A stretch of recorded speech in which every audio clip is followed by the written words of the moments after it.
Welcome to sports live presented by cool. আপনাদের সঙ্গে আছি আমি রঞ্জন শান্ত। আর শুরুটা করছি বাংলাদেশ আয়ারল্যান্ড টেস্ট সিরিজের খবর দিয়ে। সিলেট টেস্টের প্রথম ইনিংসে রানের পাহাড় গড়ার পথে বাংলাদেশ। ক্যারিয়ারের প্রথম ডাবল সেঞ্চুরি থেকে ৩১ রান দূরে আছেন মাহমুদুল হাসান জয়। সেঞ্চুরির অপেক্ষায় মমিনুল হক সৌরভ। আইরিশদের করা ২৮৬ রানের জবাবে দ্বিতীয় দিন শেষে ৫২ রানে এগিয়ে আছে স্বাগতিকরা। সিলেট টেস্টের শুরু থেকেই চোখ রাঙাচ্ছে সূর্যের প্রখর মেজাজ। দ্বিতীয় দিনে অবশ্য তীব্র গরম হার মেনেছে জয় মমিনুলদের ব্যাটের কাছে। আইরিশরা যেখানে ধুকেছে সেই মাটিতেই রান বন্যায় ভাসিয়েছে টাইগার ব্যাটাররা। দিনের শুরুতে মিনিট ১৫-র মধ্যেই বাকি দুই ব্যাটার ফিরলে ২৮৬ রানেই গুটিয়ে যায় আয়ারল্যান্ডের ইনিংস। মিরাজের ৩-এর সাথে মুরাদ তাইজুলদের ঝুলিতে ওঠে ২টি করে উইকেট। প্রথম ইনিংসে ব্যাট করতে নেমে ওপেনিং জুটিতে সাদমান ইসলাম আর মাহমুদুল হাসান জয়ের ব্যাটে ১৬৮ রানের অনবদ্য এক জুটি। ২০১৫ সালের পর ওপেনিংয়ে গড়ে বাংলাদেশের সর্বোচ্চ জুটির রেকর্ড। সব মিলে ওপেনিংয়ে বাংলাদেশের জন্য এটি ছিল চতুর্থ সর্বোচ্চ জুটি। হামফ্রিসের বলে যখন সেই জুটি ভাঙে ২০ রানের আক্ষেপে সাদমান ফেরেন ৮০ রানে। তবে এরপরই ১৭০ রানের হার নামানো এক জুটি, যে জুটির পথে প্রায় ৩.৫ বছর পর সেঞ্চুরির দেখা পান জয়। প্রত্যাবর্তনের ম্যাচে দিন শেষে জয় তুলেছেন ক্যারিয়ারের প্রথম ১.৫ শতক। আরেক প্রান্তে 50-র দেখা পান মমিনুল হক। ক্যারিয়ারের ২৩তম 50-র পর দিন শেষে সেঞ্চুরির অপেক্ষায় আছেন এই বাঁহাতি ব্যাটার। দিনভর দুই প্রান্তেই আইরিশ বোলাররা যখন উইকেটের আশায় চাতক পাখির মতো তাকিয়ে, তখন সিলেট টেস্টের দ্বিতীয় দিন শেষে বাংলাদেশের সংগ্রহ ১ উইকেটে ৩৩৮ রান। আইরিশদের রান টপকে ৫২ রানে এগিয়ে থেকে তৃতীয় দিনে ব্যাটিং করবে টাইগাররা। স্কোরবোর্ডে জয়ের নামের পাশে ১৬৯ আর মাত্র ৩১ রানের অপেক্ষা ডাবল সেঞ্চুরির মাইল ফলক স্পর্শ করতে। সাদমানের সেঞ্চুরির আক্ষেপের দিনে সেঞ্চুরির অপেক্ষায় এখন মমিনুল হকও। এই তিনজনের ব্যাটে সিলেট টেস্টের প্রথম ইনিংসে রানের পাহাড় গড়েছে বাংলাদেশ। এই রানের স্রোত কোথায় থামবে, নিশ্চয়ই এখন সে অপেক্ষায় আইরিশরা। হাসান আল মারুফ, যমুনা স্পোর্টস, সিলেট আন্তর্জাতিক ক্রিকেট স্টেডিয়াম, সিলেট। তবে এই রান পাহাড়েও আক্ষেপ আছে, নিজের সেঞ্চুরির আক্ষেপ। সেই আক্ষেপ থাকলেও সতীর্থ মাহমুদুল হাসান জয় টেস্টে দেশের হয়ে ব্যক্তিগত সর্বোচ্চ রান করবেন বিশ্বাস সাদমান ইসলামের। বাউন্ডারির বল কাজে লাগানোতেই ভালো স্কোর হয়েছে বলছেন টাইগার ওপেনার। সেঞ্চুরি না হলে তো একটা আফসোস থাকে, তো আলহামদুলিল্লাহ মানে যতটুকু আল্লাহ দিচ্ছেন তো ওটা নিয়ে একদম চেষ্টা করবো যে নেক্সট যদি হয় বড় রকম জায়গায় সেট হতে পারে তো চেষ্টা করবো বড় করার। আলহামদুলিল্লাহ জয় অনেক সুন্দর ব্যাটিং করছে, এখনও জয় আছে, তো আশা করি বা দোয়া করি জয় যাতে আরও বড় বা ভালো একটা স্কোর আমাদের দিতে পারে। যেরকম বল বা আমরা যেরকম আপনার উইকেটটা যেরকম আমাদের যে সাপোর্ট করে বা সকালবেলা যখন ব্যাটিংয়ে নামছি তো ওরকম হেল্প ছিল না, যে আমরা আমাদের বাউন্ডারি বলগুলো কাজে লাগাইছি, যার কারণে হয়তো বা স্কোরটা এত মানে ভালো আসছে।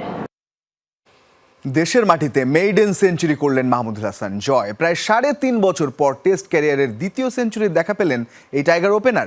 এর আগে ২০২২ সালে ডারবানে দক্ষিণ আফ্রিকার বিপক্ষে লাল বলে প্রথম সেঞ্চুরি পান জয়। ১৭ ইনিংস রান করার পর ৫০-এর কোটা পেরোলেন এই রানহাতি ব্যাটার। সবশেষ ১৭ ইনিংসে স্পর্শ করতে পারেননি 50-র কোটাও। নিজেকে হারিয়ে খুঁজছিলেন মাহমুদুল হাসান জয়। তবে অবশেষে প্রত্যাবর্তনটা হলো সেঞ্চুরি দিয়ে। টেস্ট অভিষেকের ৪ বছর পর দেশের মাটিতে প্রথমবার সেঞ্চুরির দেখা পেলেন তিনি। এনসিএলে ছিলেন রান পাহাড়ের চূড়ায়, যে ফর্মটা টেনে আনলেন সিলেট টেস্টে আয়ারল্যান্ডের বিপক্ষেও। বাজে ফর্মের কারণে শ্রীলঙ্কার বিপক্ষে সবশেষ টেস্ট সিরিজের স্কোয়াড থেকে বাদ পড়েন জয়। তবে জাতীয় ক্রিকেট লিগ এনসিএলে ১ সেঞ্চুরি আর ২ 50-তে ৪৬ গড় নিয়ে এখন পর্যন্ত তিনি সর্বোচ্চ রান স্কোরার। সেই পারফরমেন্সের কারণে আইরিশদের বিপক্ষে আবারও স্কোয়াডে এই ডানহাতি ব্যাটার। সুযোগ পেয়ে এবার ছন্দ ধরে রাখলেন জাতীয় দলের জার্সিতেও। প্রথম ইনিংসে তুলে নিয়েছেন টেস্ট ক্যারিয়ারের দ্বিতীয় সেঞ্চুরি। সিলেট টেস্টের দ্বিতীয় দিনে চা বিরতির পরই ১৯০ বলে সেঞ্চুরি তুলে নেন জয়। তাতেই প্রথমবারের মতো দেশের মাটিতে লাল বলের সেঞ্চুরিটা নামের পাশে যোগ করেন এই ব্যাটার। জর্ডান নীলের বলটা গালি অঞ্চল দিয়ে বাউন্ডারিতে পাঠিয়ে শতকের মাইল ফলক স্পর্শ করেন তিনি। ২০২১ সালে টেস্ট অভিষেকের পরের বছরে ডারবানে দক্ষিণ আফ্রিকার বিপক্ষে খেলেন ১৩৭ রানের ইনিংস। এরপর ৩.৫ বছরের বেশি সময় ১৫ টেস্টে ছিল সেঞ্চুরির আক্ষেপ। প্রথম সেঞ্চুরির পর ৩০ ইনিংসে করেছিলেন মোটে ৩50। এমনকি সবশেষ 17 ইনিংসের একটিতেও স্পর্শ করতে পারেননি 50-এর কোটা। সেঞ্চুরি করতে 9-4 আর 1 ছক্কার সুন্দর ইনিংসের পথে সিলেট টেস্টে নিজেকে ফিরে পেলেন জয়। তবে অধারাবাহিকতার তকমাটা মুছে ফেলতে পারেন কিনা সেটা এখন দেখার অপেক্ষা। হাসান আল মারুফ, যমুনা স্পোর্টস, সিলেট। ওয়েস্ট ইন্ডিজের বিপক্ষে ওয়ানডে সিরিজ উপহার দিয়েছিল বাংলাদেশ ক্রিকেট ইতিহাসের প্রথম টাই। শেষ ওভারে ওয়েস্ট ইন্ডিজের মাত্র 5 রান রাখলেও প্রথম 5 বলে 2 রান দেওয়া সাইফ শেষ বলে সোহানের ক্যাচ মিসে হজম করেছিলেন আরও 2 রান। তাতেই হয় টাই। যদিও সুপার ওভারে হারে বাংলাদেশ দল, সেই হারের জন্য এখনও নিজেকে দায়ী করেন এই অলরাউন্ডার। জাকির হোসেন জাকির ক্যামেরায় সহকর্মী আফনান পিয়ালকে সেই গল্পই শুনিয়েছেন সাইফ।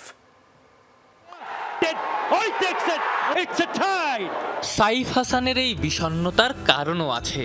দিন 20 আগে দ্বিতীয় ওয়ানডের শেষ ওভারে ওয়েস্ট ইন্ডিজের লাগতো 5 রান, শেষ বলে 3। প্রথম 5 বলে মোটে 2 রান দেয়া সাইফ শেষ বলে হজম করলেন 2 রান। তাতেই বাংলাদেশ ক্রিকেট ইতিহাসের প্রথম টাই। সুপার ওভারের আগে লাস্ট ওভারটা 5 রান লাগতো, আপনি প্রায় জিতিয়েই দিয়েছিলেন। লাস্ট বলে যদি ক্যাচটা নেওয়া যেত বাংলাদেশ ম্যাচটা জিততো। ওই মোমেন্টসটায় আসলে আপনার কি কাজ করছিল লাস্ট ওভারটায়? প্রথমে একদমই কোনো কিছু কাজ করতেছে না। 6 বলে 5 রান, 3 উইকেট হাতে, ওদের জন্য একদম ইজি গো ছিল। তারপর সাইওপও ছিল ওখানে। প্রথম 2 বল ডট হওয়ার পর তখন ফিল হয়েছে যে না, ম্যাচটা তো চলে আসছে। তখন আসলে একটু প্রেশার কাজ করছে, বাট শান্ত, মিরাজ ভাই ওরা সাহস দিচ্ছিল, আর আমিও চেষ্টা করতেছিলাম কাম থাকার। ক্যাচটা আসলে এটা part of game, but enjoy করছি যে ওই মোমেন্টটা আসলে বোঝা যায় যে যখন বলাররা লাস্ট ওভার এরকম ফেস করে, ইটস নট ইজি। সুপার ওভারে আবার নাটকীয়তা। বাংলাদেশের টার্গেট 11 রান, 2টা ওয়াইড, 1টা নো বল পেয়েও 9 বলে সাইফ সম্মুরা করতে পারেন মোটে 9 রানই। সুপার ওভারের সেই হারের পেছনে এখনো নিজেকেই দায়ী করেন সাইফ। আমি মনে করছি ওই সুপার ওভার আমার জন্যই হারছি, কারণ আমি 3 বল ফেস করছি, 2 রান করছি। একটা 6 যদি মেরে দিতাম তো ম্যাচে জিতে যেতাম। বাট আমি ফিল করছি ওই ম্যাচটা বোলিং এর জন্য হয়তো আমার জন্য আসছে এই পর্যন্ত, ওই লাস্ট ওভারের জন্য। বাট আমি ব্যাটিং আমি জিতাতে পারতাম। আমি ওটা ওই দিন পরের দিন পুরোটাই নিজের উপর রিগ্রেট করছি যে আমি ম্যাচটা জিতাতে পারতাম। 3 বল পাইছি, একটা যদি বাউন্ডারি মারতে পারতাম। যদিও সুপার ওভারে হারলেও সিরিজ ডিসাইডারে 179 রানে জিতে ঠিকই সিরিজ নিজেদের করে নেন সাইফরা। লাস্ট ম্যাচে এই অলরাউন্ডারের ব্যাট থেকেও আসে 80 রান। থ্যাংক ইউ ভাই।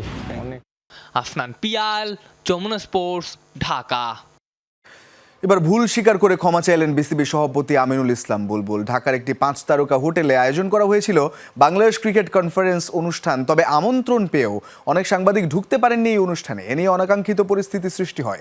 এমন ঘটনার পেছনে কারা দায়ী তা তদন্ত করে দেখার আশ্বাস দিয়েছেন আমিনুল। আপনাদেরকে প্রপার সম্মান জানানো হয়নি, এবং আপনাদেরকে আমন্ত্রণ জানানোর পরেও যে ধরনের আমন্ত্রণ রক্ষা করার কাজ ছিল আমাদের ক্রিকেট বোর্ডের বা আমরা সেটা ব্যর্থ হয়েছি। আপনাদের কাছে আমরা ক্ষমা প্রার্থী।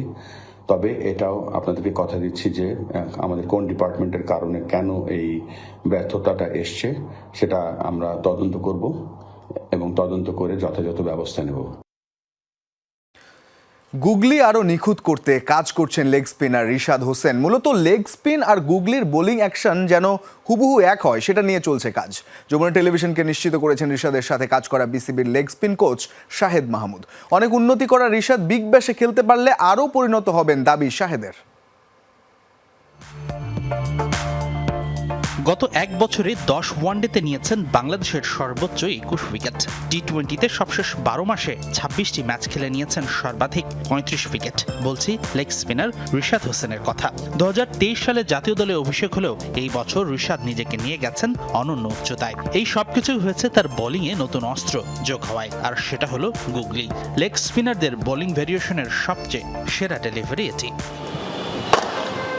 তবে রিশাদ সেই গুগলিকে আরও নিখুঁত করতে কাজ চালিয়ে যাচ্ছেন। বুধবার বিসিবির Pakistani leg spin coach Shahed মাহমুদের সাথে লম্বা সেশন করেছেন রিশাদ। পুরো সেশনেই কাজ করেছেন গুগলি নিয়ে। জাতীয় দলের স্পিন কোচ মুশতাক আহমেদ এই মুহূর্তে সিলেটে টেস্ট দলের সাথে, তাই তো মুশতাকের পরামর্শেই আরেক পাকিস্তানি আপাতত দেখভাল করছেন রিশাদের। मुश्ताक अहमद मुशी भाई মুশতাক ভাইয়ের সাথে আমার প্রতিদিন যোগাযোগ হচ্ছে। রিশাদকে নিয়ে কি কাজ করতে হবে তিনি জানিয়ে দিয়েছেন, আমিও আমার পরামর্শ দিচ্ছি। রিশাদ খুবই পরিশ্রমী এবং শেখার জন্য উদ্গ্রীব। গুগলিটা ভালোই রপ্ত করেছে সে। গুগলি তো রপ্ত করে ফেলেছেন রিশাদ, এই ডেলিভারিতে উইকেটও নিচ্ছেন। তাহলে এখন কি কাজ করছেন সেই প্রশ্ন শাহেদ মাহমুদের কাছে। পাকিস্তানি এই লেগ স্পিন কোচ জানিয়েছেন মূলত লেগ স্পিন আর গুগলি বল করার অ্যাকশনটা রিশাদের যেন হুবহু একই থাকে সেটা নিয়েই করা হচ্ছে কাজ। বোলিং অ্যাকশন দেখে ব্যাটার যেন বুঝতে না পারে লেগ নাকি অফ স্পিন কোনটা করাতে যাচ্ছেন রিশাদ। गुगली का भी एक्शन सेम हो और लेग स्पिन का भी सेम हो। রিশাদের গুগলি আর লেগ স্পিন ডেলিভারির বোলিং অ্যাকশনটা যেন একই হয় সেটি নিয়ে কাজ করছি। ব্যাটার যেন বল রিলিজ হবার আগে কিছুই বুঝতে না পারে লেগ স্পিন নাকি গুগলি কোনটি মোকাবেলা করতে হবে তাকে, সেই লক্ষ্যেই কাজ করছি আমরা।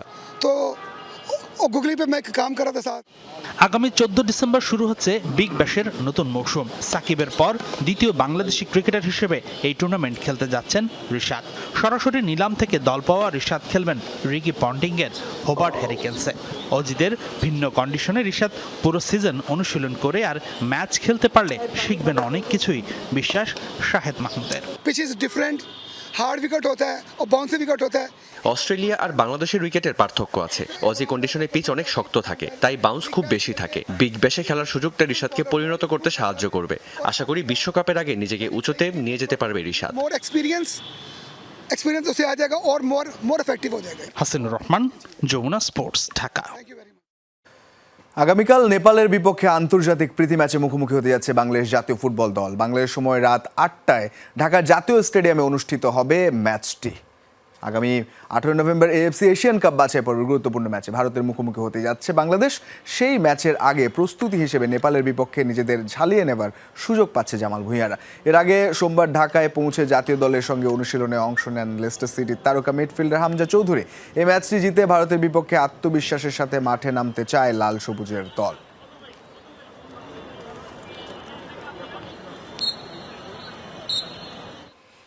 দর্শক, সময় হলো একটা স্ট্র্যাটেজিক টাইম আউটের, সো স্টে কানেক্টেড। দর্শক, বাংলাদেশ নেপাল দলের অনুশীলন কভার করতে জাতীয় স্টেডিয়ামে আছেন সহকর্মী মেহেদি নাইম। সরাসরি চলে যাচ্ছে সেখানে।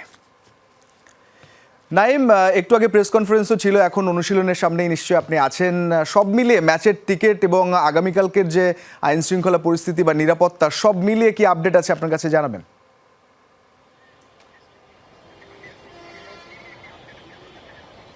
রঞ্জন, আজ থেকে ঠিক 5 বছর আগে, অর্থাৎ আমি যদি বলি 2020 সালের 13 নভেম্বর কিন্তু বাংলাদেশ সবশেষ এই ঢাকার জাতীয় স্টেডিয়ামেই নেপালের বিপক্ষে ম্যাচ জিতেছিল কাকতালীয়ভাবেই। ঠিক 5 বছর পরেই কিন্তু সেই জাতীয় স্টেডিয়ামের ম্যাচ এবং বাংলাদেশ কিন্তু আসলে জয়ের বৃত্তে ফিরতে চায়। বাংলাদেশ, আপনি জানেন যে বাংলাদেশের ইন্টারন্যাশনাল ম্যাচের জয়গুলো খুবই কাঙ্ক্ষিত। আপনারা জানেন এখন পর্যন্ত বাংলাদেশ এএফসি এশিয়ান কাপ বাছাই পর্বের যে কয়টা ম্যাচ খেলেছে একটাতেও কিন্তু জয় পায়নি, 2টা ম্যাচই ড্র পেয়েছে। পক্ষান্তরে তারা কিন্তু লাস্ট যে ফ্রেন্ডলি ম্যাচটা ছিল ভুটানের বিপক্ষে জাতীয় স্টেডিয়ামে এই ম্যাচে, সেটা কিন্তু জয় পেয়েছিল। অর্থাৎ এই বছরে এই ম্যাচটা এই কারণে গুরুত্বপূর্ণ, কেননা বাংলাদেশ এই ম্যাচটা জিতলে র্যাঙ্কিংয়ে বাংলাদেশ এগিয়ে থাকবে। আপনারা জানেন যে বাংলাদেশের যে স্কোয়াড, সেই স্কোয়াডে কিন্তু আজকে প্রথমবারের মতো ফুল স্কোয়াড নিয়ে বাংলাদেশ অনুশীলন করার সুযোগ পেয়েছে। আপনারা দেখতে পাচ্ছেন এই মুহূর্তে নেপাল কিন্তু অনুশীলন করছে, তারা তাদের গ্রুমিং সেশনটা করছে। বাংলাদেশ সন্ধ্যা 6:30 থেকে 7:30 পর্যন্ত 1 ঘন্টা অনুশীলন করেছে, যেখানে সমিত সোম ছিলেন, হামজা ছিলেন এবং ফুল স্কোয়াড নিয়ে কিন্তু বাংলাদেশ অনুশীলন করতে পেরেছে প্রথমবারের মতো আগামীকালকে ম্যাচের আগে। এবং নিরাপত্তার বিষয় নিয়ে জানছিলেন। আমরা জানি যে সাম্প্রতিক সময় নানা কারণে কিন্তু নিরাপত্তার কিছু ঝুঁকি রয়েছে, যে কারণে বাংলাদেশ ফুটবল ফেডারেশন এবং আইন শৃঙ্খলা বাহিনী কিন্তু যথেষ্ট পরিমাণে সোচ্চার যেন কোনো প্রকার অপ্রীতিকর ঘটনা না ঘটে। এবং নেপাল ম্যাচের আগে এটা কিন্তু আসলে প্রিটেস্ট, যে এই ম্যাচটা বাংলাদেশ অবশ্যই জিততে চায়। এবং আজকে আমরা দেখেছি ট্রেনিং সেশনে হামজা কিন্তু স্পট কিক থেকে অনেকগুলো চেষ্টা করেছেন এবং পুরো দলই কিন্তু আসলে গোল করার জন্য মুখিয়ে ছিল। কারণ আমরা জানি যে লাস্ট ম্যাচ যেটা বাংলাদেশের এই মাঠে হয়েছিল, সেখানে কিন্তু 7 ম্যাচে রোমাঞ্চকর একটা লড়াই দেখেছে, যেখানে বাংলাদেশ 4-3 গোলে হেরেছে। তারপরে হংকং এর বিপক্ষে 1-1 গোলে ড্র করেছে। অর্থাৎ এই বছরের যে শেষ 2টা ম্যাচই কিন্তু বাংলাদেশ জয় পেতে চাইবে নিশ্চয়ই, এবং সেই লক্ষ্যেই কিন্তু হাভিয়ার ক্যাব্রেরার শিষ্যরা 14 দিনের ক্যাম্পটা করেছেন। এখন দেখার বিষয় যে বাংলাদেশ কতটা ভালো করে। একটু যদি পরিসংখ্যানটা আপনাদেরকে জানিয়ে দিতে চাই, সেই পরিসংখ্যানে কিন্তু বাংলাদেশ এখন পর্যন্ত 2 দলের মুখোমুখি হওয়া 25 ম্যাচের মধ্যে 13টাতেই জয় পেয়েছে। 8 ম্যাচে করেছে জয় পেয়েছে নেপাল এবং 4 ম্যাচ হয়েছে ড্র। তো সবশেষ যে 5 ম্যাচ আছে সেই 5 ম্যাচে কিন্তু নেপালের বিপক্ষে বাংলাদেশ একটা ম্যাচও জয় পায়নি এবং সে কারণে কিছুটা কিন্তু অ্যাডভান্টেজ আছে নেপালের। এবং তাদের অধিনায়ক কিরণ চেমজঙ্গও বলছিলেন যে তাদের জাতীয় দলের 8 ফুটবলার কিন্তু বাংলাদেশের ঘরোয়া লিগে খেলে, অর্থাৎ নেপাল দল কিন্তু বাংলাদেশের ওয়েদার, বাংলাদেশের প্লেইং কম্পিটিশন, প্লেইং সিস্টেম সবকিছু কিন্তু মোটামুটি কিছুটা হলেও অবগত রয়েছে। সেই জায়গা থেকে বাংলাদেশ দলের একটু টিম আপডেট জানাবো। বাংলাদেশ টিমে কিন্তু আসলে শেখ মোরসালিন এই মুহূর্তে ইনজুরির কারণে আগামীকালকের ম্যাচটা খেলতে পারছে না। তো রঞ্জন, এই ছিল আমার কাছ থেকে জাতীয় স্টেডিয়ামের সবশেষ নেপাল ম্যাচে সবশেষ আপডেট। ফিরছি আপনার কাছে স্টুডিওতে। হোপফুলি বাংলাদেশ ভালো খেলবে। অসংখ্য ধন্যবাদ নাইম, যুক্ত ছিলেন আপনি। বিশ্বকাপ কোয়ালিফায়ার প্লে অফ সিরিজ থেকে হারানোর কিছু দেখছেন না বাংলাদেশ দলের অধিনায়ক রেজাউল করিম বাবু। তবে ভালো করতে পারলে দেশের হকির জন্য ইতিবাচক হবে বলে দাবি তার। পাকিস্তান কোচ মোহাম্মদ ওসমান আহমেদ স্বাগতিকদের সমীহ করে জানান, জিততে হলে তাদের দিতে হবে সেরাটা। মাওলানা ভাসানী হকি স্টেডিয়ামে বৃহস্পতিবার দুপুর 2টায় শুরু হবে সিরিজের প্রথম ম্যাচ। মাওলানা ভাসানী হকি স্টেডিয়ামে চলছে শেষ মুহূর্তের প্রস্তুতি। বিশ্বকাপ কোয়ালিফায়ারে প্লে অফ সিরিজ খেলতে পাকিস্তানকে আতিথ্য জানাতে প্রস্তুত স্বাগতিক বাংলাদেশ। 3 ম্যাচের এই সিরিজে উভয় দল প্রতিপক্ষকে সমীহ করলেও জয়ের দিকেই রাখছে চোখ। 13 থেকে 16 নভেম্বর পর্যন্ত চলবে এই সিরিজ। তার আগে বুধবার প্রেস দ্য মিটে গণমাধ্যমের মুখোমুখি হন দুই দলের অধিনায়ক ও কোচ। শক্তির বিচারে পাকিস্তানকে এগিয়ে রেখে নিজেদের হারানোর কিছু দেখছেন না বাংলাদেশ দলের অধিনায়ক রেজাউল করিম বাবু, বরং এখান থেকে পাওয়ার অনেক কিছুই দেখছেন তিনি। বাস্তবতাটা সবাই জানি যে পাকিস্তান আমাদের চেয়ে বেটার টিম। তো এর আগেও আমি বলেছি এখানে আমাদের হারানোর কিছু নেই, তবে আমরা যদি নিজেদের সাধ্যমতো চেষ্টা করতে পারি তাহলে পাওয়ার অনেক কিছু আছে। জাতীয় দলে নিয়মিতভাবে খেলছেন অনূর্ধ্ব 21 দলের 8 জন খেলোয়াড়। এরই মধ্যে যুবারা অর্জন করেছে বিশ্বকাপে খেলার যোগ্যতা। ছোটদের এমন অর্জনে বড়দের অনুপ্রাণিত হওয়া তাগিদ কোচ সিগফ্রাইড আইকম্যানের। সাম্প্রতিক সময়ে পাকিস্তান বেশ কয়েকটি আন্তর্জাতিক ম্যাচ খেলেছে। তাদেরকে চ্যালেঞ্জ জানাতে আমরা প্রস্তুত। এই দলে অনূর্ধ্ব 21 দলের 8 জন খেলোয়াড় আছে যারা সামনে যুব বিশ্বকাপ খেলবে। এটা অবশ্যই দলের জন্য খুবই ভালো দিক। ছোটরা পারলে বড়রা কেন পারবে না বিশ্বকাপ খেলতে? পাকিস্তান হকি ফেডারেশনের সাথে দ্বন্দ্বে জড়িয়ে শেষ মুহূর্তে বাংলাদেশ সফর থেকে নিজের নাম সরিয়ে নেন দলটির নিয়মিত কোচ তাহির জামান। ঢাকায় এসে গণমাধ্যমও এড়িয়ে চলে দলটি। তবে পাকিস্তানের অন্তর্বর্তীকালীন কোচ মোহাম্মদ ওসমান আহমেদ বলছেন, নিজেদের লক্ষ্যে অটুট থাকতে ট্রেনিং এর ভিডিও ফুটেজ নিতে নিরুৎসাহিত করা হয়েছে। কেউই সহজে জিততে পারে না। বাংলাদেশ খুব ভালো দল, তাদের বিপক্ষে জিততে হলে সেরাটা খেলেই জিততে হবে। আমরা আমাদের লক্ষ্যে অবিচল থাকতে শুধুমাত্র আমাদের ট্রেনিং সেশনের ভিডিও ধারণ না করতে নিরুৎসাহিত করেছিলাম। বৃহস্পতিবার সিরিজের প্রথম ম্যাচে পাকিস্তানের প্রতিদ্বন্দ্বিতা করবে বাংলাদেশ। ফ্লাডলাইটের আলো পর্যাপ্ত না থাকার কারণে দুপুর 2টায় টার্ফে গড়াবে খেলা।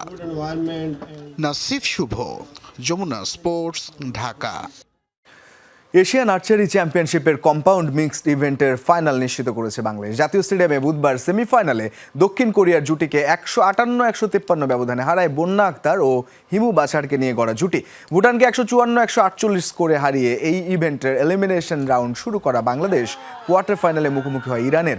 সেখানে 154-154 সমতার পর টাইব্রেকারে 19-18 ব্যবধানে শ্বাসরুদ্ধকর জয় পায় স্বাগতিকরা। বৃহস্পতিবার স্বর্ণ পদকের লড়াইয়ে ভারতের মুখোমুখি হবে বাংলাদেশ। স্নায়ুচাপ এড়িয়ে নিজেদের স্বাভাবিক খেলা উপহার দিয়ে দেশকে ভালো কিছু দেওয়ার প্রত্যয় বন্যা আক্তার ও হিমু বাছার জুটির। আগামী মৌসুমে আইপিএলের কোনো ম্যাচ হোস্ট করবে না রয়্যাল চ্যালেঞ্জার্স বেঙ্গালুরুর হোম গ্রাউন্ড চেন্নাস্বামী স্টেডিয়াম। এজন্য নতুন গ্রাউন্ড খুঁজছে ফ্র্যাঞ্চাইজিটি। এবছর প্রথমবারের মতো আইপিএল চ্যাম্পিয়ন হওয়ার পর বিজয় উদযাপন করতে ভক্তদের নিয়ে হোম গ্রাউন্ড চেন্নাস্বামী স্টেডিয়ামে বিশেষ আয়োজন করেছিল আরসিবি। সেই আয়োজনে স্টেডিয়াম কর্তৃপক্ষের অব্যবস্থাপনার জন্য পদদলিত হয়ে 11 জন ব্যক্তি মারা যান এবং অসংখ্য মানুষ আহতও হন। এরপর বিষয়টি কর্ণাটক সরকার তদন্ত করে স্টেডিয়ামটিকে বড় আয়োজনের জন্য অনুপযোগীও ঘোষণা করে। সম্প্রতি নারী ওয়ানডে বিশ্বকাপের একটি ম্যাচও এই মাঠে অনুষ্ঠিত হয়নি। তবে নতুন গ্রাউন্ড হিসেবে পুনের মহারাষ্ট্র ক্রিকেট অ্যাসোসিয়েশন স্টেডিয়ামের কথা ভাবছে ফ্র্যাঞ্চাইজিটি। এই ছিল আজকের স্পোর্টস লাইভ। এতক্ষণ সঙ্গে থাকার জন্য ধন্যবাদ সবাইকে।